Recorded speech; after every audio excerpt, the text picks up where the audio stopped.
Hello everybody and welcome.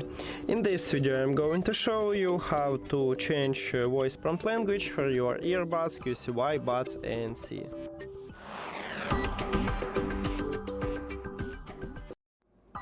You have to start by open QCY application, and if you add your earbuds to the application you will see the same menu. Right here you need to go to the settings at the middle top. And now just scroll down. Right here we have tone switch and you need to click at this line. And right here we have two languages. So by default it uses English and you can change it to Chinese by press at this line with Chinese language. Or you can change it from Chinese to English by just press at the English. That's it. Thank you for watching this video. If you found it helpful, please consider subscribing to the channel and leave the like on the video. See you later!